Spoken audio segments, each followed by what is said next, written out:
The French Revolution, a time of chaos, betrayal, and change. And in the heart of it all, one assassin trying to navigate love, revenge, and justice. When Assassin's Creed Unity launched, it promised to revolutionize gaming just like the revolution it depicted. But did it succeed? Or did it crumble under its own ambition? All right, let's talk about it. You remember the hype, right? A game set during the French Revolution with sprawling crowds, jaw-dropping visuals, and a story that promised betrayal, love, and revenge. It sounded like everything we ever wanted from an Assassin's Creed game. But then launch day happened, and oh boy, people had opinions. Some called it a broken mess, others said it was an underrated gem buried under a mountain of bugs.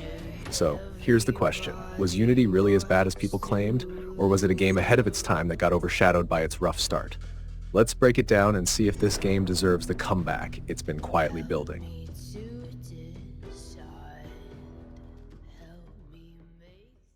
To understand why Unity turned heads, you need to look at its ambition. This wasn't just another Assassin's Creed set in a cool historical period.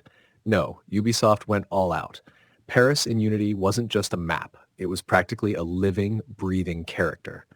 The game drops you smack in the middle of the French Revolution. And let me tell you, Paris has never looked better.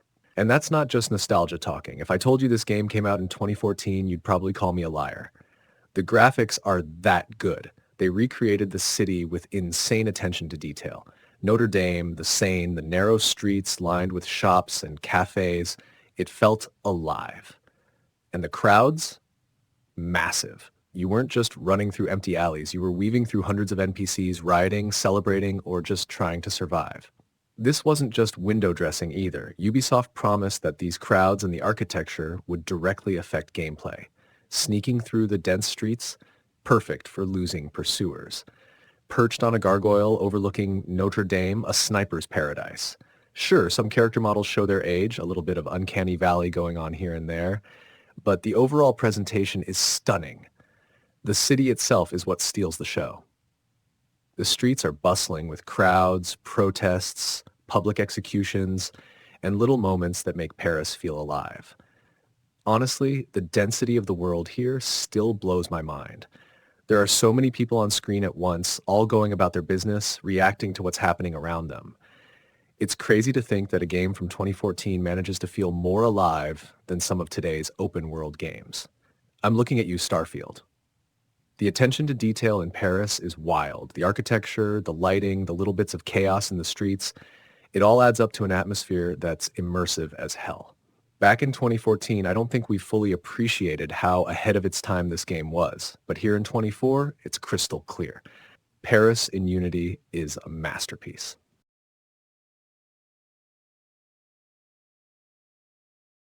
Let's talk about the story. Here's where I thought Unity might drop the ball. After all, stories in older games don't always age well, right? But you know what? Unity's story still holds up. It's not a groundbreaking masterpiece or anything. It's your classic revenge tale at its core. But what sets it apart is how it plays with time jumps, animus glitches, and character relationships. Arno's journey is engaging, and the game does a solid job of making you care about him and the people around him. Unity told the tale of Arno Dorian, a young man swept up in the turmoil of revolutionary Paris. He's brash, he's reckless, and he's not your cookie-cutter hero. Arno wasn't fighting for justice or grand ideals. He was chasing redemption for a past he couldn't change and a love he couldn't let go of. Elise, Arno's love interest, wasn't your typical damsel in distress either. She was headstrong, cunning, and driven by her own loyalties that often clashed with Arno's. Their relationship was messy, passionate, and honestly one of the most compelling aspects of the game. But here's the kicker. This isn't just a love story. It's also a tale of betrayal and revolution. Arno's journey takes him through the thick of the French Revolution, rubbing elbows with figures like Robespierre and Napoleon. Speaking of Arno, he's way more interesting than some of the more recent AC protagonists. I don't know about you, but Basim just didn't click with me. Arno, on the other hand, has depth, charm, and a personality that makes you want to see his story through to the end. And the villains in Unity are also memorable. They're a bit over the top, but in a fun way. Like that one guy who loves torturing people. He's creepy as hell, but you can't wait to take him down. The story might not reach the heights of AC2 or Brotherhood, but it's still entertaining and does enough to keep you hooked.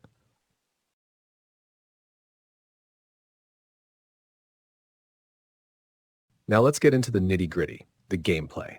Ubisoft promised Unity would be the most customizable and immersive Assassin's Creed experience yet. And to be fair, they weren't wrong. Surely the combat is where the game starts to feel dated, right? Nope. Wrong. Try again. The combat in Unity holds up shockingly well, and dare I say, it's better than a lot of what we've seen in the series since. First off, the combat system got an overhaul. It wasn't the mindless button mashing from previous games. You had to time your strikes, blocks, and dodges just right. It was slower but more strategic, which some players loved and others hated. The variety of animations during fights is just nuts. Every swing, parry, and takedown has this weight and flair to it that makes combat feel fresh and satisfying. And let's not forget the sound design, that sharp clang of steel on steel during sword fights, music to my ears. I'll be honest, when I played Unity again, I was looking for the flaws. I thought the combat would feel stiff or repetitive. Instead, I found myself actively looking for fights just to enjoy how good it felt. Compared to Mirage, the combat here is on another level. It's faster, it's more responsive, and there's way more variety in the animations.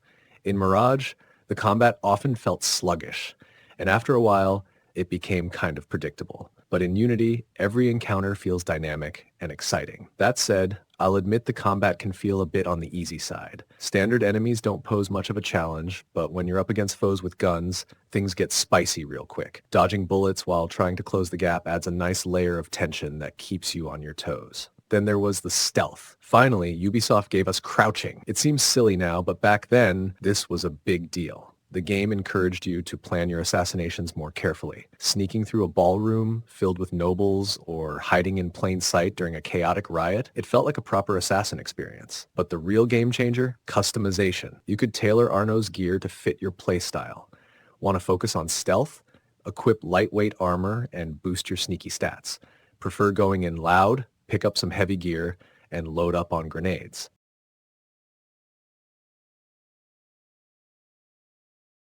Now, here's where things get interesting.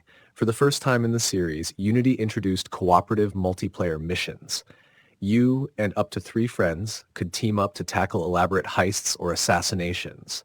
On paper, this sounded like a dream come true. You could pull off synchronized assassinations, cover each other's backs, and share the spoils. In practice, though, well, let's just say it was hit or miss. When it worked, it was brilliant. But when it didn't, it was chaotic. All right, we can't talk about Unity without addressing its disastrous launch.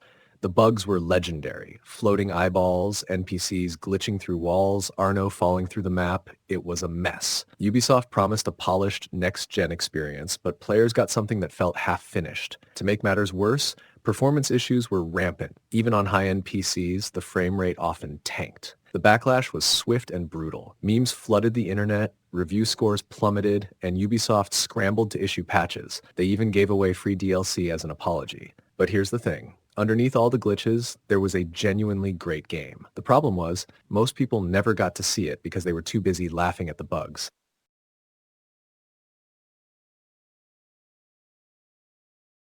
For all its flaws, Unity still had a lot of fans. Why? Because when it worked, it was breathtaking. Paris was a joy to explore. The story hit emotional beats that few games in the series managed, and the customization made every playthrough feel unique. Plus, let's not forget the graphics. Say what you will about the bugs, but Unity was stunning. The lighting, the textures, the scale of the crowds, it all screamed next gen. Even today, it holds up surprisingly well. And then there's the co-op. Sure, it was rough around the edges, but when you pulled off a heist with your friends, it felt like magic. Despite the rocky start, Unity sold over 10 million copies. That's right, 10 million. Clearly, people were willing to give it a shot, bugs and all. Critically, the reviews were mixed at launch, but have aged better over time. Many fans now consider it one of the most ambitious entries in the series.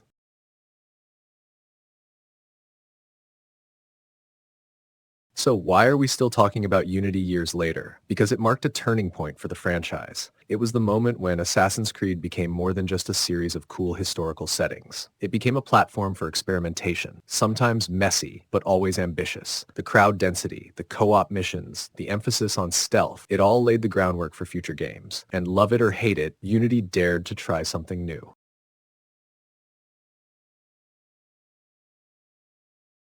All right, that's Assassin's Creed Unity in a nutshell. It's a game that aimed for the stars, stumbled on the launch pad, but still left a lasting impact. So is Unity worth playing now? Hell yes. I mean, how could it not be? This game has aged better than anyone could have expected. Parkour is still unmatched, the world is rich and immersive, the combat is a blast, and even the story holds up surprisingly well. If you're a fan of the classic AC formula, or if you're just looking for a damn good game that still feels fresh in 2024, do yourself a favor and play Unity. You can pick it up for dirt cheap these days, and trust me, it's worth every penny. But here's what I'm curious about. Why didn't we see this game for what it was back in 2014? Was it the buggy launch, the unrealistic expectations, or was the gaming community just being overly harsh? Whatever the reason, I think it's time we give Unity the recognition it deserves. What about you? Did you play Unity back in the day, or are you thinking about trying it now? Let me know in the comments. I'd love to hear your thoughts.